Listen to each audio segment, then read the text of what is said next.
Are you interested in the struggles of our children and the struggles that they face in the American classroom each and every day?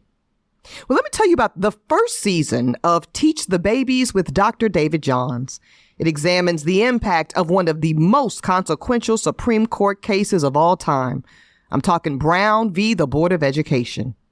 In each and every episode, Dr. David Johns talks to incredible educators and leaders as they all grapple with the question, has Brown's promise been fulfilled? Let me tell y'all something about Dr. David Johns. First of all, he's my friend. He is one of the most brilliant and revolutionary leaders of our community and society at large, and I truly, truly mean that. This brother is deep, and he is absolutely emphatically impassioned about our babies. This is a can't-miss deep dive into one of the most important issues facing our country, which is teaching our babies.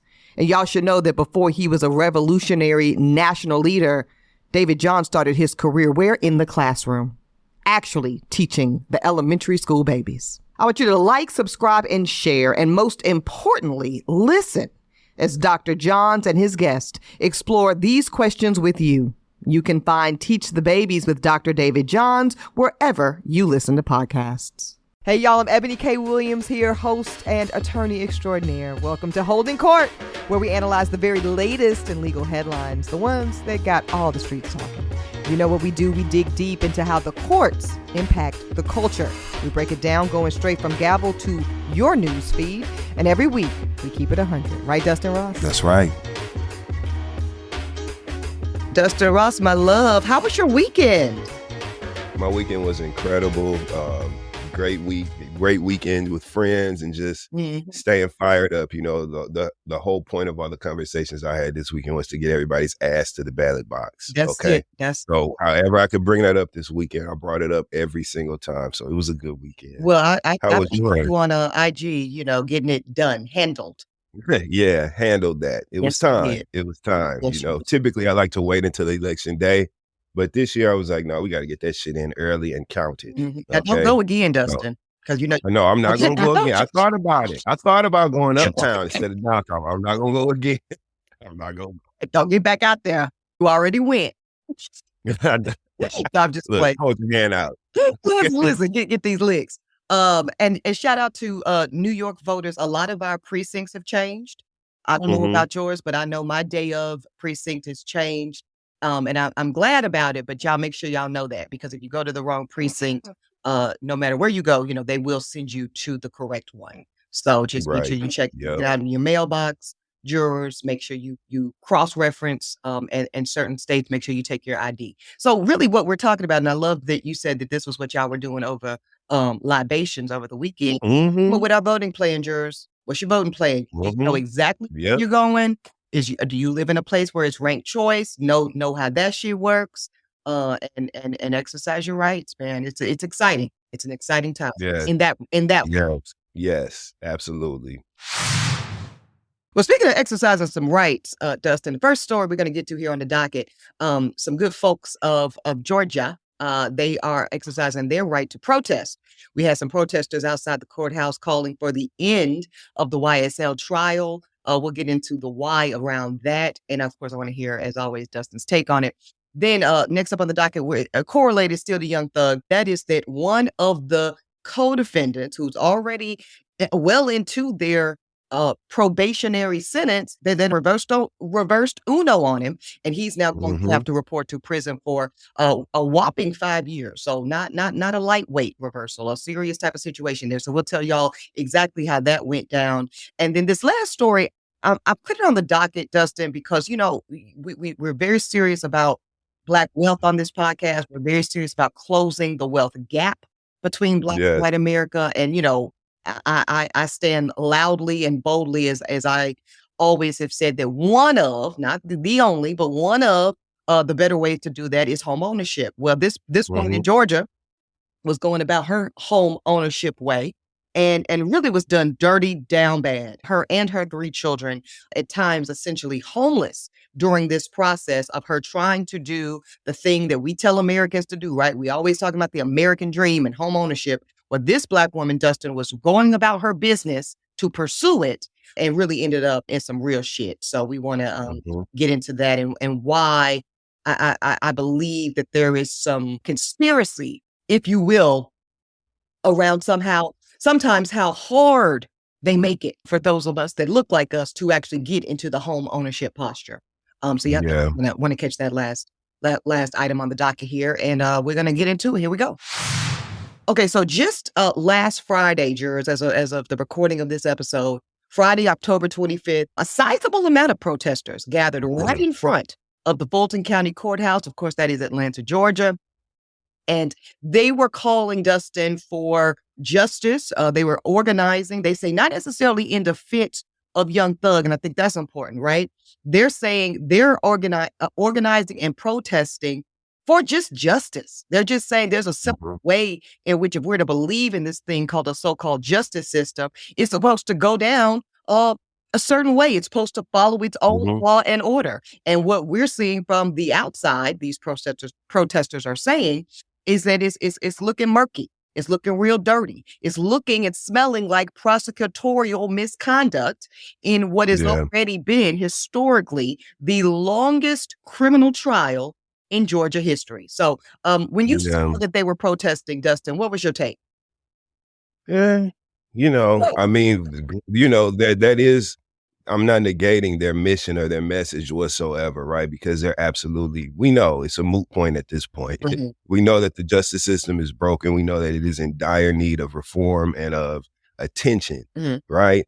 But this trial might not be the best example to use, you know what I'm saying, to suggest that situation. So, I mean, hey, if they can get some movement and if they can get some things done, then sure, it's never a wrong time to speak up. Okay. I just feel like a lot of shit going on that deserves our attention a little bit more, to me. Oh, that's all. Fair.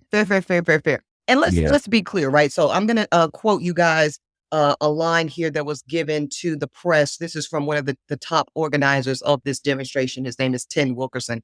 He says this, right? Quote, "My message is, at what point do we say this is unfair? What point does the justice system say we got it wrong? We either need to rethink what we're doing and do the mistrial or dismiss the trial." And when I say try again, I don't mean with the case, end quote. And let me just be real clear. I know that he's not implying that the case be tried again, but that's exactly what's going to happen. So, yeah, because the judge, I will say, she's pissed too at this point, right, Dustin? We covered this here on Holding Court. She has even alluded from the bench that this is giving mistrial, right? And she's given every indication that the prosecutorial handling has just been downright sloppy. I mean, shitty, yeah. She indicated, like, I don't know if y'all are trying to lose this case, but it's definitely giving mistrial. Now, just going back to some legalese, if you've been a long time juror, you already know how this gets down, but there's dismissing a case and declaring a mistrial with prejudice, right? And when you add that with prejudice piece, that means it's a wrap. It's done. The prosecutors had their day in court. They had their opportunity to meet their burden of proof beyond a reasonable doubt. And the shit went left, and I'm dismissing the case. And when they say with prejudice, never to be heard again. The case is done. It's a wrap. But when they say without prejudice, that means it's absolutely possible. And I would go as far as to say normally likely that that same case will be brought back before the court. So it means, basically, y'all done fucked this up so bad that we're not going to proceed even to verdict this go round because it's just so lacking of integrity, the trial at this point. So scrap it, and you have the opportunity when you get your shit together, prosecutors, to bring the case back. That's typically how that would work. And I don't happen here. I'm sorry, like he'll remain in custody if that. So say that happens, Thug just remains in jail until the new trial starts. How does that part work? That typically is how that goes. And once again, I would not be surprised to see his lawyers rightfully try to request a bail hearing at that point, a bond hearing or some type of pretrial release.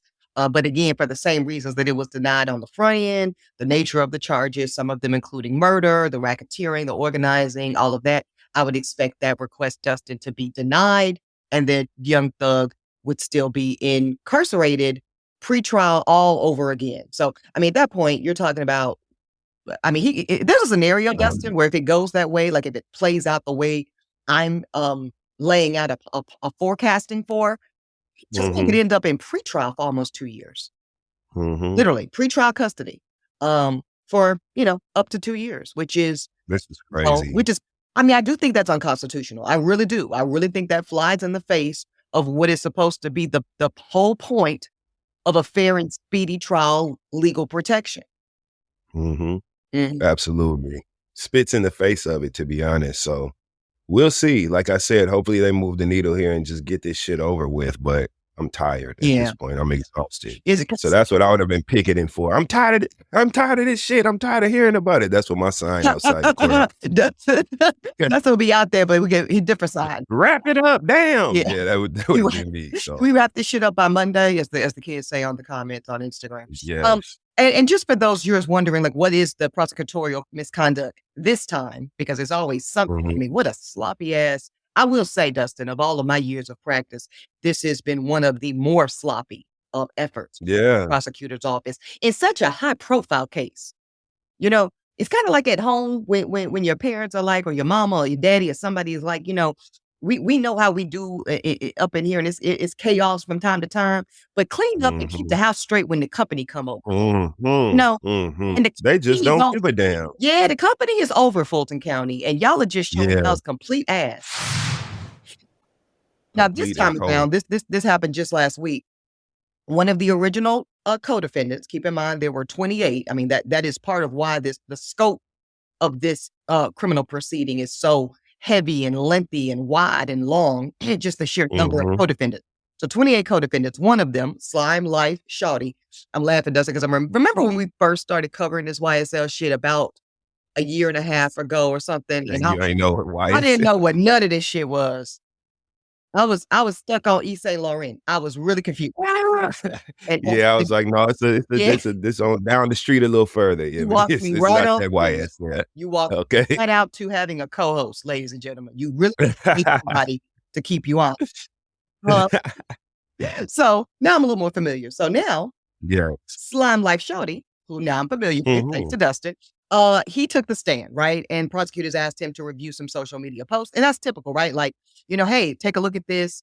I want to ask you some questions about it. Well, in doing so, Slime Life reads aloud, free Qua. Well, if you're asking to free Qua, if that's on the social post, that means Qua must be what?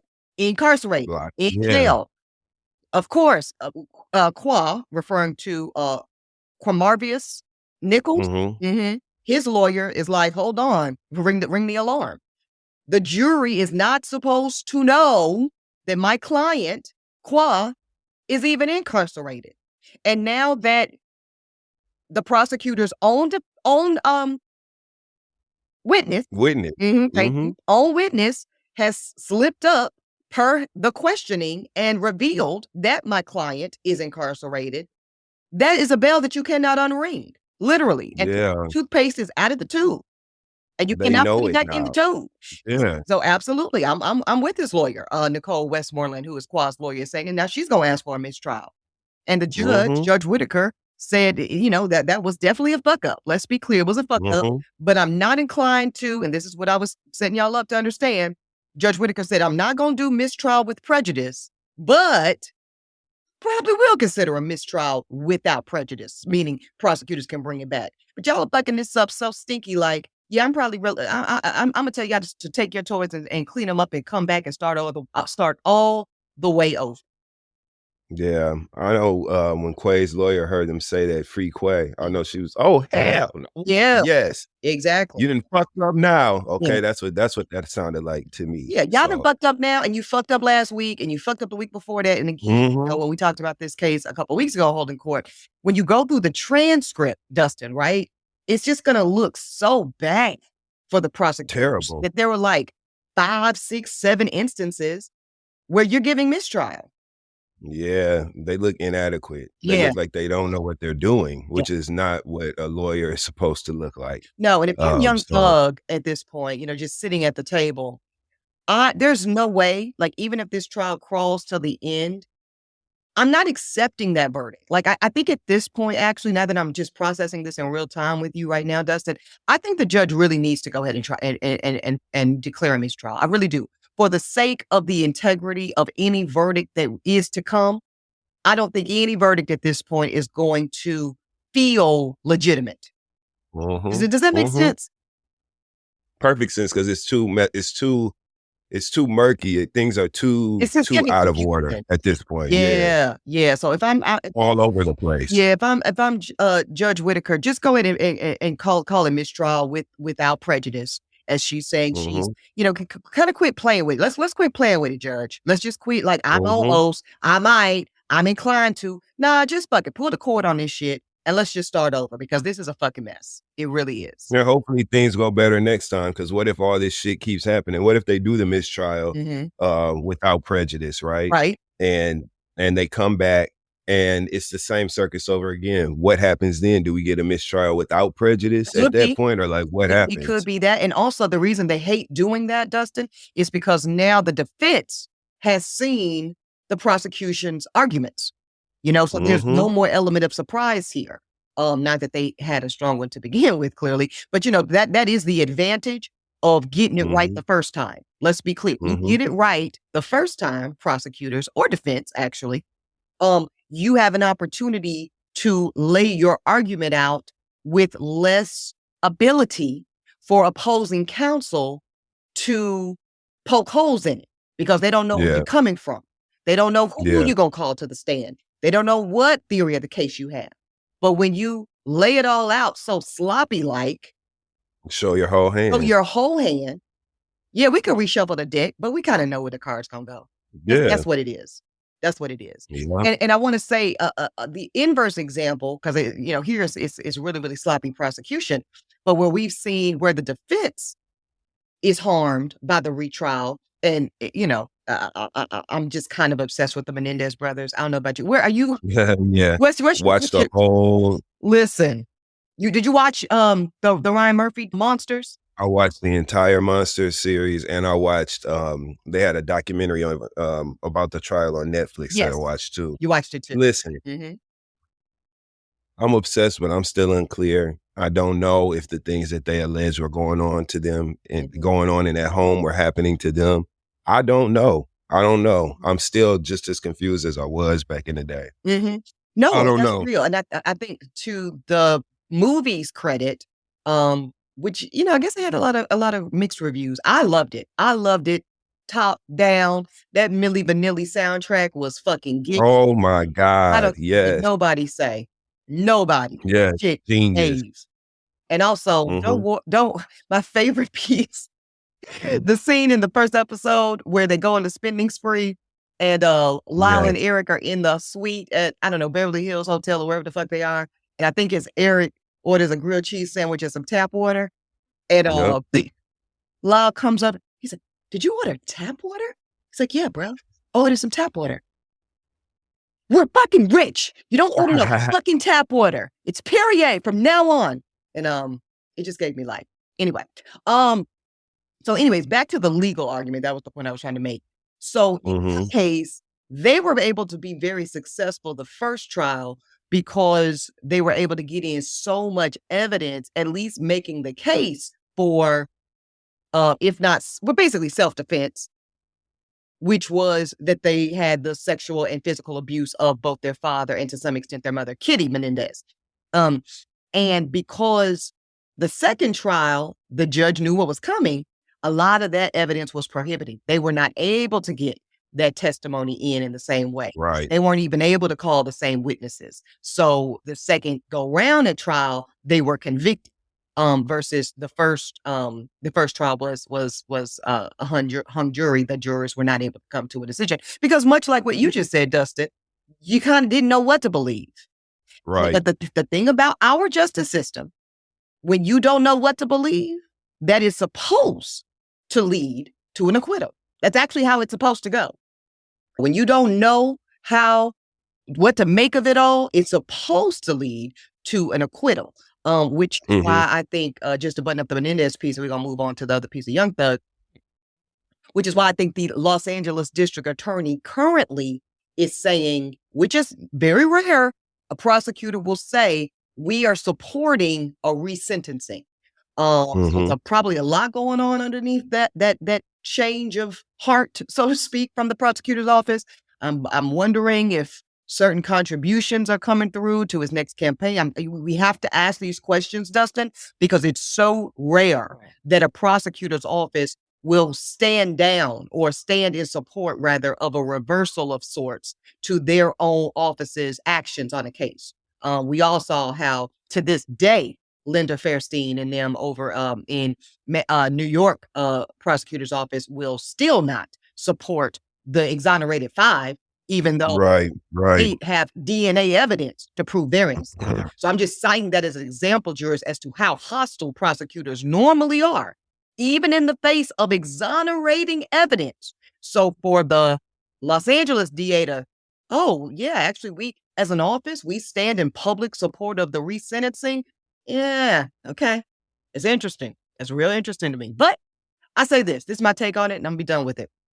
I think to the extent that they may or may not have been abused by Jose Menendez and Kitty Menendez, they've already served, I think it's 30 years or something close to it. Yeah. Well, I think let's just, even if they really just did it for the money, and even if they really just did it to be on the shopping spree of it all, I think there's an argument that says they've served significant time. And even if we're not fully convinced that Menendez brothers are victims, certainly not necessarily pure victims, if you will, I'm okay. I'm okay with them getting out at this juncture only because they have served such significant, lengthy sentences. And that's kind of, I think, a lot of the judicial rationale that's going on at this point. Me too, but we have to pad that with some, we need to, if we're going to actively work to get them out of jail, we need to make sure that we're doing that for a lot of the Black and brown people that are in jail on some fucked up charges or who have served enough time. Like, there's just a lot. Yeah, I hear what you're saying. I'm having a difficult time finding I just don't care. We could just say it for you, Dustin. These niggas getting special treatment because basically white presenting Latino white boys from Beverly Hills, and that they have become celebrities throughout the commission of an alleged crime or convicted murders, double murder. And Dustin's saying, for all of the arguments to be made on all the sides, let's keep that same energy for Black folks who are locked up and serving time for things that are much less horrendous. So let's be real judicial. I hear you saying, Dustin, in terms of putting our empathy. I hear that. That's it. That's my only point. Yeah. That's it. Yeah. And thank you for keeping us accountable. Thank you for keeping us accountable, because that's real. That's real as fuck. I mean, I don't want to see them sit there and suffer if they were, experiencing that abuse and they had to do what they had to do. But they also did that shit and did it in a very violent, terrible way. So like, there's a lot of layers here. You know what I mean? It's not as simple for me as it is for a lot of other people. Like, no. Yeah, no, it's far from open and shut. So there you have it. Now, when we talk about this next case on our docket here, also dealing with YSL case, but this is Antonio Sledge, also as, I hear Dustin, is it Monk Tonk? No? Monk Tonk, yeah. What the fuck you laughing at, Dustin? I'm trying here, okay? Hey, you did well. It is. This is my effort, okay? Don't say I can't try. Okay, so Monk Tonk has now had his probation actually revoked. And again, this is a literal turn of events here. He was sentenced to 27 years of probation. And just for those that aren't just wheeling and dealing in the criminal justice system on a routine basis, that is an extraordinarily long probation sentence. Normally somebody on probation for a year, 3, 5, 10 is a long probationary sentence. 5 years is about an average probationary sentence. So a 27-year long probationary sentence is highly unusual. But that sounds like. Yeah, because it is. Because that's basically saying you got to act totally right for 27 years. High bar. Either way, that was what the deal was. And in exchange for that probationary 27-year long sentence, he had to do some things. He had to correlate, I think, about 16 different statements of fact. And of course, not get any additional charges and remain a truth teller. That was the deal, and testify and cooperate with the state and the prosecution. Well, turns out that he was testifying just a week ago, and he apparently immediately locked up because of a violation around his probationary guidelines that require him to tell the truth. And apparently he basically admitted to lying, and the DAs immediately filed this revocation of his probation. And the judge said, lock him up on site. Of course, his legal team did try to plead for a delay, let him get his affairs in order. He wasn't expecting to go to jail. And Fulton County Superior Court Judge Paige Reese Whitaker was sympathetic. She said, listen, I do understand you did not anticipate on going to jail today, but that's not my problem. And you are going to jail because there is not a proper regard. This is the quote. There is not a proper regard for the judicial system per your testimony, i.e. you lying. We know you're lying. And so now go to jail immediately. Do not collect $200. That's it. That's it. And so the DA filed that motion saying that Mr. Sledge, also known as Montauk, shut up, Dossie, knowingly and willingly contradicted key evidence of his original testimony. And this was the 2022 plea agreement. And back then, 2 years ago, he said one thing, but when he got on the stand just last month, he said another. And you know, listen, I think the reason I wanted to talk about this to the jurors, Dustin, just when you...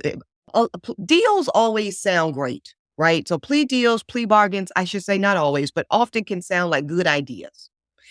Just know that what you agree to, they really are, they gonna hold you to that shit. They are not playing with you.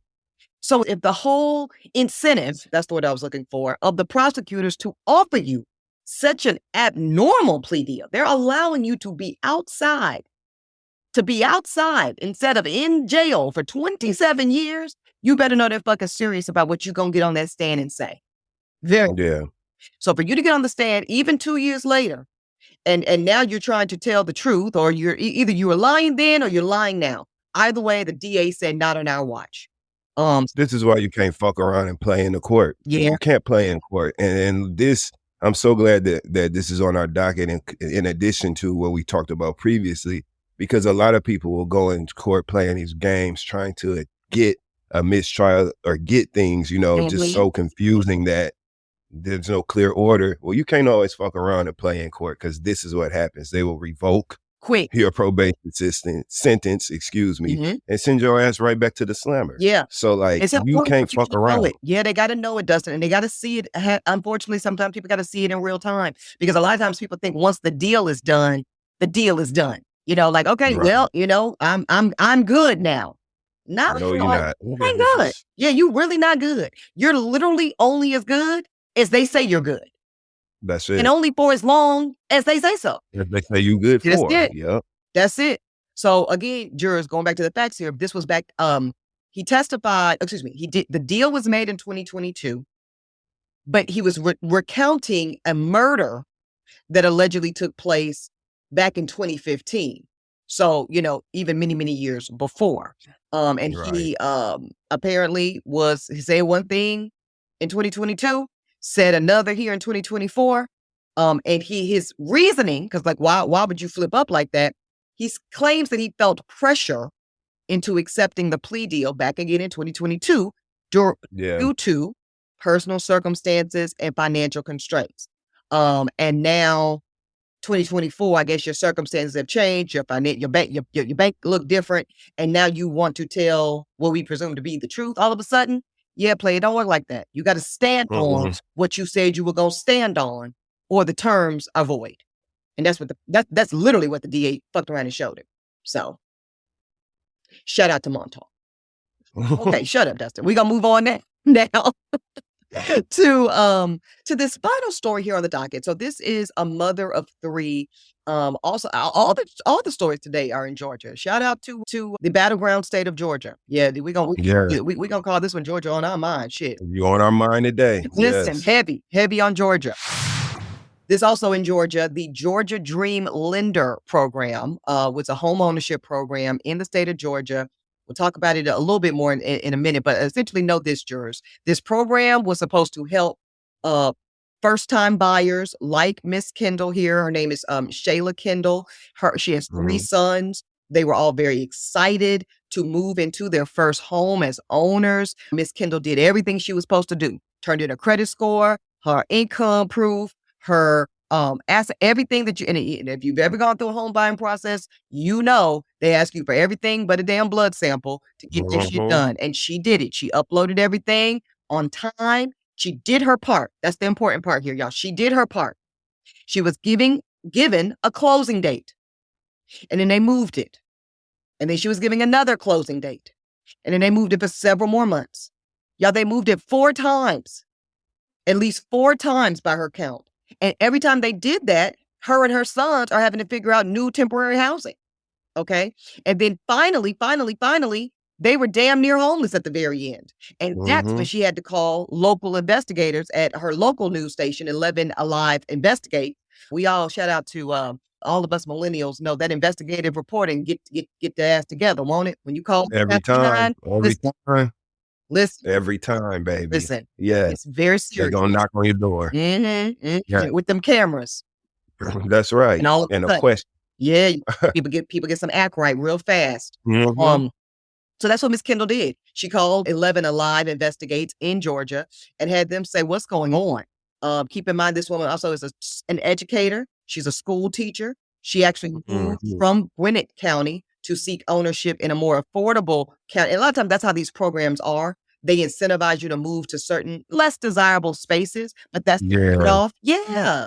And anyways, her and her 3 sons were excited. I mean, you can just see it. They're excited. We're going to have our own bedrooms. We're going to have our own houses. Mom did everything she was supposed to do to avail herself to this great program, right? The Georgia Dream Homeownership Program, lower interest rates, helping first-time buyers, making sure they don't have to put as much down, sometimes even 0 down, or at least providing assistance. And y'all, I'm talking about all this because I'm a big proponent of these types of programs, right? Like, in fact, to the extent that reparations for Black Americans materialize, I actually am in favor of this type of programming being a part of the reparations package. You know, I'm not against cash reparations by any stretch, but I'm a big fan of this. And Dustin, give us and reduce our taxes on a federal and state level. Give us the bag and make it so that we can have home ownership access without a down payment, without these high interest rates. Exactly. But what I don't believe in and what I don't rock with are these programs that look good on the outside, but then go back the layers of execution and how it actually is implemented. It's the fuck shit. It's raggedy as hell. Yeah, that's what Miss Kendall is describing. Like, I did everything y'all told me to do. I was supposed to be in my home with my 3 sons at this designated time. 1 delay, okay, we can understand. 2 delays, maybe. 3 and 4 delays, Miss Kendall ain't no fool. She said, at this point, y'all want me to walk away from this deal. And that's exactly right. That's exactly right. And this is a damn shame for a lot of reasons too, Ebony. As for her being a teacher, her having 3 sons, you know, this is a person who needs the help. Teachers don't make no damn money, so she's already working uphill. And still, she's diligently met the mark, met the moment, provided all her documents, saved up the money she needed to get this loan and just get this thing moving for her. This is a damn shame. And a teacher. Okay. And a parent, a mother of 3 sons should have been in the front of the line to get this thing moving. Shame on everybody that had their hands on this, everybody that ignored this and shuffled it away and tried to avoid giving her essentially what she's entitled to now that she's met the qualifications. This is horrible. Yeah. And this is the fuck shit, right? This is where we have to really be high scrutinizing of these policies, even when they seem to be delivering what we've asked for. Right? Like scenario, this is the type of thing we would have covered on Holding Court as aspirational, right? This type of program. And now we have it, the woman, educator, mother, doing everything right. And now y'all gonna play games with this woman's time? Dustin, she moved her 3 sons to a whole different school district to be in compliance with this process. Doing it all right. Doing Doing everything right. right. Mm-hmm. Right. Living in rooms with no furniture just to hold out. It's Mm-hmm. closing. Many of us know what it is to just anxiously await that closing date. And they keep moving it, and they keep moving it, and they keep moving it. So at the very end, with just 72 hours to move out of that temporary rental, the process was pushed back yet again. Yet again. So, it's really, really sad. I'm happy to report, jurors, this ultimately ends with good news. It ends with good news. But I have to say, ultimately, Miss Kendall and her 3 boys were able to move into their new home very, very recently. But I cannot believe that has nothing to do with the fact that she got on their ass and called 11 Alive local investigation. And shine the big fucking spotlight on the greasiness, on the dirtiness of them trying to make it so inconvenient, so hostile for this Black mother and her son that she would walk away from the deal. And by the way, know that a lot of hands got greased in this process when they have these kind of programs. These are not from the goodness of folks' hearts. Folks get cash. These businesses, these loan companies, these mortgage companies, they all get financial incentives, tax breaks, and all kinds of shit to make these programs possible. So y'all got paid. Yeah, y'all got paid. Y'all's checks have cleared. Where is Miss Kendall's fucking house? That's why they don't give a damn. Yeah. Because it's not, for them, it's nothing more than just moving some shit around and then they go in and go home. They're not concerned about her actually getting her house and being in her house. And they're looking at who this woman is and what she's provided, what she's given to the world as an educator, especially at a time like this, mothering her 3 sons. There's no fellow feeling here, really. You know what I'm saying? And it's a shame because it's like beating your head up against a wall to try to get something done. I wish she would have called 11 Alive back when Nene Leakes was interning there. Remember on the Housewives of Atlanta when Nene was interning at 11 Alive? That's what we should have called. Get her in that damn house. Now, why ain't she in her house? That's what Nene would have been saying at that point. With the original Nene hair. The original. That's it. Hair. That's it. That swoop. That's right. That blonde Mary swoop. Yeah, that would have gave. That's it. That would have gave. I'm glad she's in her house though. Shout out to what's her name? Miss Kendall. Yeah, shout out to Miss Kendall and her 3 boys. And I guess I want to just leave jurors on this because we always like to apply this broadly, right? Beyond just this one young lady's story. And that is this. When we rightfully advocate, mandate, demand these politicians and these parties give us programming similar to this, whether it's, I don't give a damn if it's Trump's opportunity zones, I don't give a damn if it's Biden's fill in the blank, bounce back program, whatever the fuck it is. This is bipartisan. We have to also remember to put in place in the policies themselves accountability metrics that say when a certain number of first-time home buyers, when a certain number of Black first-time home buyers, when a certain number of single mother home buy, whatever it is, dual married Black whatever, when they don't have the outcomes the programs were designed to generate, there's got to be a fiscal consequence. Yeah, got to say now we're going to double the taxes on these types of lenders, because without that punitive accountability point, we'll get shitted on every time. Every single time. Every single time. Because we saw it with Trump's affordability opportunity zones, rather. I mean, it sounds real fucking good. I don't give a damn. I don't give a damn who has a good idea, Dustin. Let's be clear. You got a good idea is a good idea. That's right. Let's do it. I'll tell you something. Oh, we're going to make sure that Black contractors for Black businesses get these bids. And you know what happened? Sure, they were on the bid. By the time the deal went to market, by the time the building was time to be constructed, no Black contractors were in sight. No Black actual vendors were in sight. And it was the same old white boys that got cashed out as always. That's what happened to the opportunity zones. So Dems, Republic, I don't give a fuck. Make it happen, make it enough, or stop fucking playing. And then we're gonna get you on the back end. And the incentives you received to implement the program, if you don't actually land the deliverables, you must be punished. Seriously, it's that simple. It needs to be handled that way. That's it. So we'll keep on it. We'll keep on it, y'all. But definitely heavy on Georgia this episode. Heavy on Georgia. In really good ways. A lot of opportunity in Georgia. That's one thing about it. But we just have to, as always, keep our foot on their neck and make them do right by us. Because that's just how it's Right. have to be. Absolutely. You have to, no matter how many months it takes, like it did in this case. Mm-hmm. You just have to continue. You got to be diligent in getting that done. Mm-hmm. That's it. Yeah. And when all else fails, call the news station, child. Call 11 Alive, baby. Listen, they'll send that camera up there real quick. I also saw Action Live Channel 9 in Charlotte, North Carolina. It was a black brother named, I want to say it was like Don Johnson or Don something. Don, like they asked up. Shout out to Charlotte. I think he's still on TV.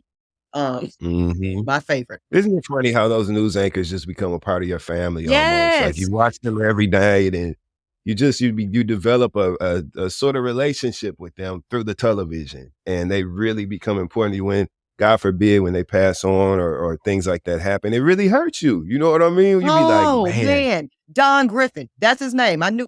Bonds, all Don them, Griffin like, come on. was family. And don't make me call Don Griffin on your ass. Yeah, it was a time to be alive, wasn't it? Well, listen, Drews, we want to thank y'all. So glad to have the Dustin Ross and the Dustin Ross back with us today. It just hits so special, so different. Listen, it's cold outside. I don't know where y'all live in the country or the world, but it's getting a little bit nippy.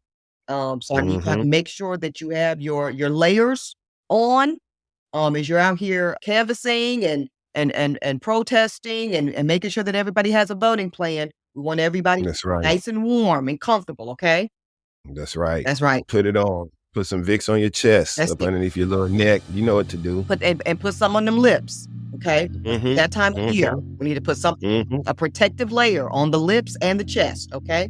And hands. With that knuckle area. Yes. Yeah, and in between the fingers too, okay? Dustin, what you want the people to do in the meantime? Read your terms and your conditions and vote Harris Wall. As far as I'm concerned, I don't give a damn. Vote your life depends Harris on Wall. Thank you. Holding Court is produced by Uppity Productions. Host and executive producers here, Eboni K. Williams, yours truly, and the Dustin Ross.